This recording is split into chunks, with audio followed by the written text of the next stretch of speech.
Salatu wassalamu ala Rasulillah wa ala alihi washabihi wa mawala. Alhamdulillah pada pagi menjelang siang hari ini kita bisa hadir dalam acara webinar terkait dengan paradigma baru akreditasi sekolah madrasah di era digital. Bagaimana kesiapan sekolah madrasah Muhammadiyah? Tadi secara konsep paradigma baru sudah dijelaskan oleh Pak Tony dan juga terkait bagaimana manajemen sekolah madrasah dalam kaitannya dengan paradigma baru akreditasi ini. Saya ingin menjelaskan terkait dengan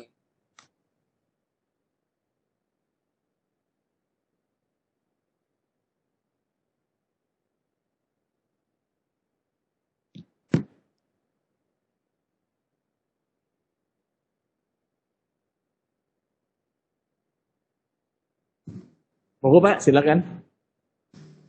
ini nggak bisa jalan. Yang sebelah kiri Pak. Iya ya. Madrasah Muhammadiyah. Data kita itu sumber dari data PDPSP ya tahun 2020. Jadi sekolah kita itu ada 5.573 dari mulai SDMI, kemudian BA. Sekolahnya sendiri ada 3.642, kemudian madrasahnya ada 931. Nah, ini akreditasinya ini. Jadi untuk jenjang SD yang A ada 546, kemudian sampai MI, MTS. Jadi yang A itu ada 1.859 atau 33,83. Kemudian untuk akreditasi B ada 53%, 53,01%. Yang C ada 12,23%. Kemudian ada yang tidak terakreditasi. Itu jumlahnya 0,93%. Nah, inilah jumlah sekolah-sekolah kita dan madrasah kita hasil akreditasi hingga tahun 2019 ini. Jadi yang A itu ada 33%, kemudian yang B 53%, yang C 12%, yang TT 1% ya. Ini kalau dibanding dengan data nasional, ini yang sebelah kiri adalah sekolah madrasah Muhammadiyah, kemudian yang non Muhammadiyah ya. Jadi kalau A tadi di sekolah Muhammadiyah ada 33,83%, kemudian yang secara nasional non Muhammadiyah ada 26,36%. Kalau dari data ini sekolah kita masih di atas rata-rata. Kemudian bagian B-nya yang akreditasi B sama ini 53%, hanya beda di belakang komanya. Kemudian yang C kita 12,23%, di nasional itu 17,69%.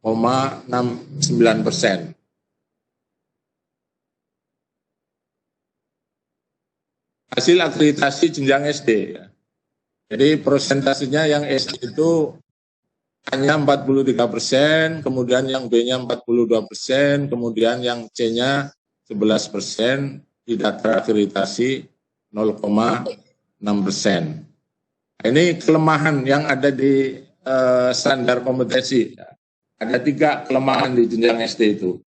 Satu pada standar kompetensi lulusan, yang kedua pada pendidik dan tenaga kependidikan, kemudian yang ketiga adalah Satpras. Di SKL itu kelemahannya apa? Pengalaman belajar seni dan budaya lokal rendah. Jadi sekolah-sekolah kita itu pengembangan budaya dan seni itu rendah. Ini saya kira menjadi bahan PR kita. Kemudian kemampuan memecahkan masalah sederhana rendah. Pengalaman belajar berkomunikasi lisan maupun tulisan rendah. Nah, kemudian di pendidik dan tenaga pendidikan, pemenuhan kualifikasi akademik tenaga administrasi perpustakaan rendah. Jadi inilah kondisi di jenjang SD ya. Kemudian Sarpras, kepemilikan alat peraga, pembelajaran, perpustakaan, ruang UKS, ketuaan rendah. Nah, meskipun tadi dijelaskan oleh Pak Sayuti, ke depan itu yang akan ditanya bukan apakah ada perpustakaan, apakah ada UKS, tapi yang akan ditanya adalah apakah sarana prasarana yang ada itu dimanfaatkan seperti apa gitu.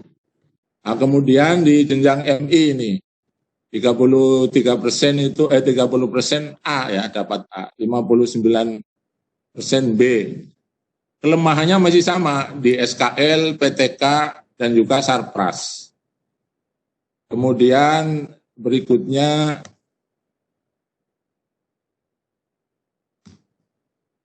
ini untuk distribusi standar nasional SD ya. Ini per provinsi. Ini Bali malah bagus ini.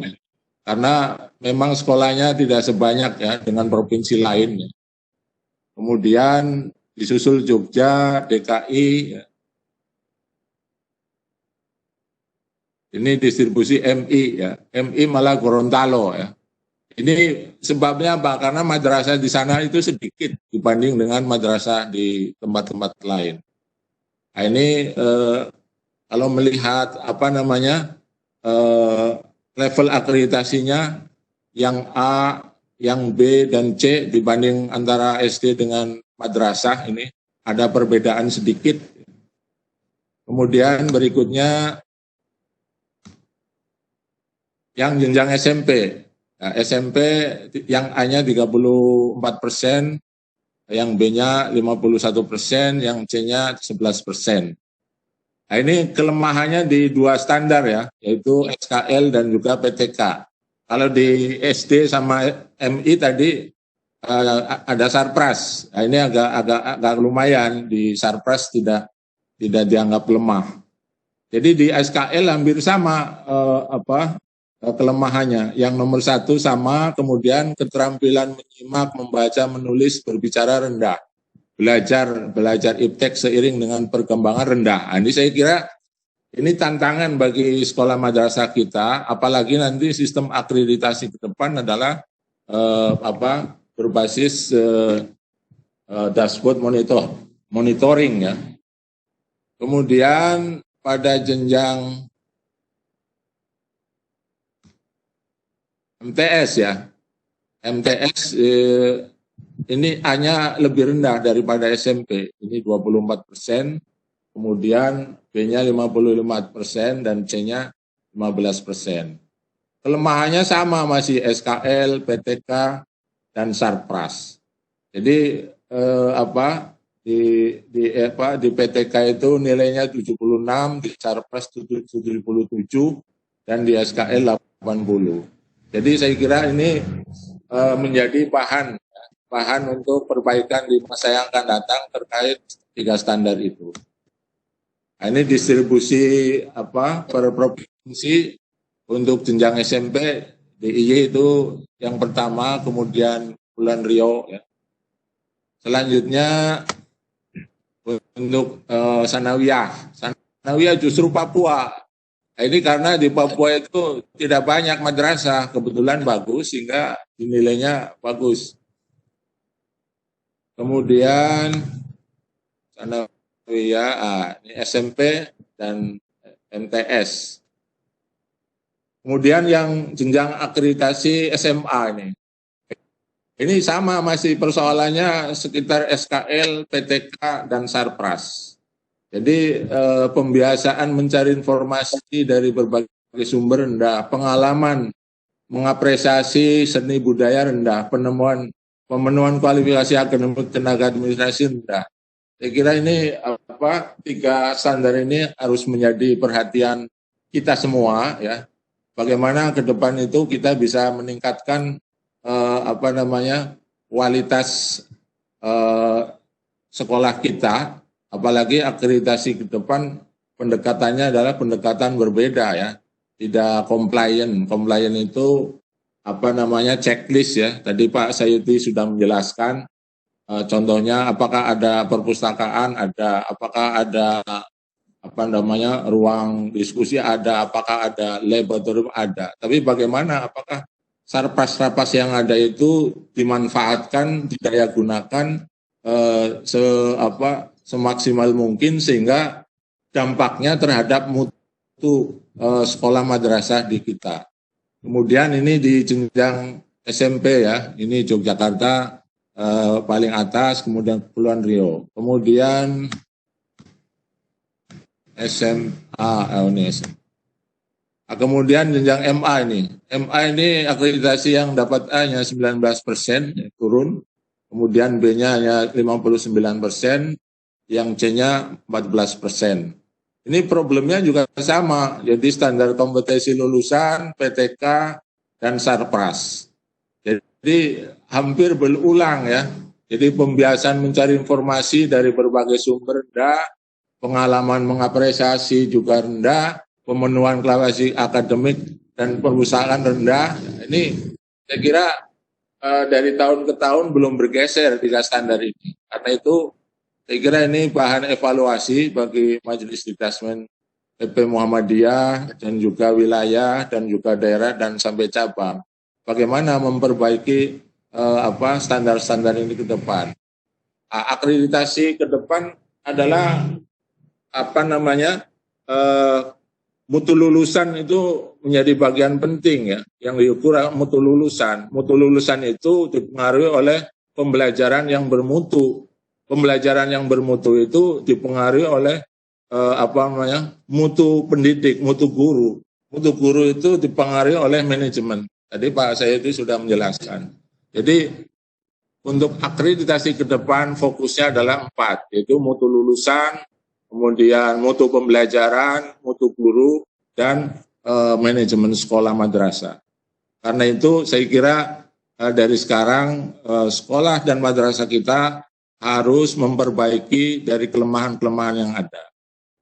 Nah, ini untuk distribusi SNP SMA Muhammadiyah DKI ini yang paling pertama ya, disusul kemudian Kalimantan Timur, Jogja. Ini MA ya, MA Jogja juga. Nah, ini yang hasil akreditasi yang nilai A itu berkisar 90 ke atas ya. Kemudian yang B itu angkanya 80. Nah, yang sebelah kanan itu Madrasah Aliyah. Nah, ini yang hasil akreditasi jenjang SMK ini. Wah, ini yang SMK problemnya satu nambah tuh. Satu SKL, yang kedua PTK, yang ketiga Sarpras, dan juga pengelolaan. Ya. Nah, ini juga saya kira menjadi bagian penting bagi sekolah madrasah dan juga SMK kita. Dari kelemahan-kelemahan yang ada itu menjadi evaluasi ke depan bagaimana memperbaiki sekolah madrasah kita. Saya kira itu Pak Alfa. Terima kasih. Assalamualaikum warahmatullahi wabarakatuh.